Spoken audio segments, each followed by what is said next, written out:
अम्मा आज बहुत चुप है। हमेशा अपनी खनकती आवाज में मुस्कुराकर स्वागत करने वाली माँ का ये रूप मुझे जरा भी अच्छा नहीं लग रहा।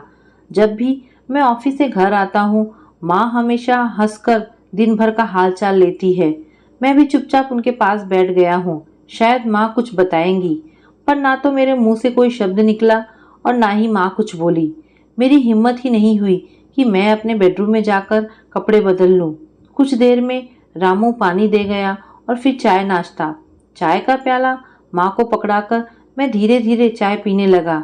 शोभा अभी तक घर नहीं लौटी है। वैसे वो मुझसे पहले ही आ जाती है। आज ऑफिस से निकलने से पहले उससे बात भी नहीं हुई। वैसे अम्मा को शोभा का जॉब करना बिल्कुल पसंद नहीं है। आस पड़ोस में रहने वाली अम्मा अपनी सहेलियों से कहती रहती है कि मुझे तो घर गृहस्थी संभालने वाली बहू चाहिए थी, ना कि कामकाजी। मैं कई बार इस विषय पर अम्मा से बात भी कर चुका हूँ कि आजकल महंगाई को देखते हुए दोनों का काम करना मजबूरी हो गया है। यदि दोनों लोग काम ना करें तो ना तो खुद के शौक पूरे हो सकते हैं और ना ही बच्चों की फरमाइशें। आजकल शोभा को वापस लौटने में कुछ देर हो जाती है। प्राइवेट कंपनी अच्छा पैसा देती है तो काम भी खूब लेती है। आईटी कंपनी में जाने का समय तो निश्चिंत है, पर लौटने का नहीं। फिर घर आकर भी कभी कभी ऑनलाइन मीटिंग अटेंड करनी पड़ती है। ऑफिस के लिए मैं सुबह से आधा घंटे पहले निकलता हूँ।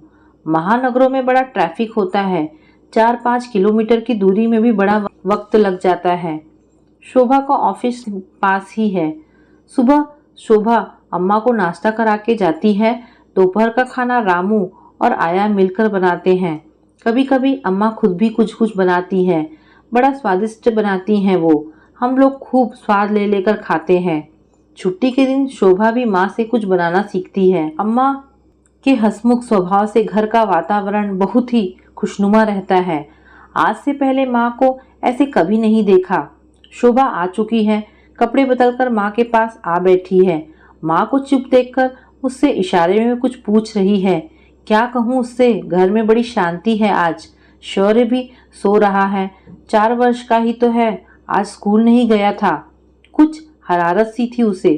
वैसे उसके लिए आया रखी है, पर सारा समय आया उसे संभाले अम्मा को पसंद नहीं आता। वो खुद उसके काम करती हैं। हिम्मत करके मैंने अम्मा से पूछ ही लिया, क्या बात है अम्मा, आप बहुत दुखी नजर आ रही हैं।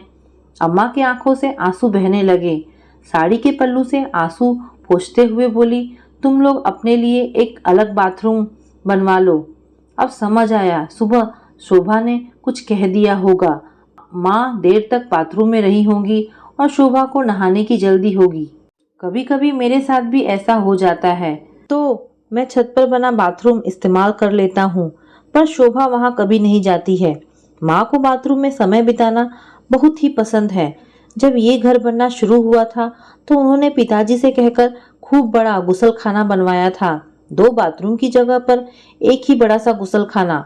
माँ को पानी के कामों में बड़ा मजा आता था। जब हम लोग छोटे थे तो अम्मा खूब देर तक हम लोगों को नहलाती धुलाती थी। सब भाई बहन तो अपने अपने घर बनवाकर बाहर चले गए। मैं सबसे छोटा माँ के साथ ही रहा हमेशा। वैसे तो माँ तड़के ही नहा धोकर पूजा पाठ कर लेती है, पर हो सकता है आज कुछ देर हो गई हो। मैंने माँ से कहा, बस इतनी सी बात है अम्मा, हम जल्दी ही एक गुसल खाना और बनवा लेंगे, पर आप इतनी छोटी बात पर दुखी मत हुआ कीजिए। माँ बोली थी, बात गुस्सा होने या दुखी होने की नहीं है, बात है संस्कारों की। जब तुम लोग छोटे थे तो मैंने तुम लोगों को बड़ों की इज्जत करना और कैसे बोलना है सिखाया था। मैंने अम्मा की हाँ में हाँ मिलाते हुए सिर हिलाया था। अम्मा आगे बोली, आज जब मैं नहा रही थी तो जानते हो शौर्य ने क्या कहा। वो बोला, ये खूसट बुढ़िया कब तक नहाएगी। अपने लिए ऐसे अपशब्द सुनकर मैं बहुत ही दुखी हूँ।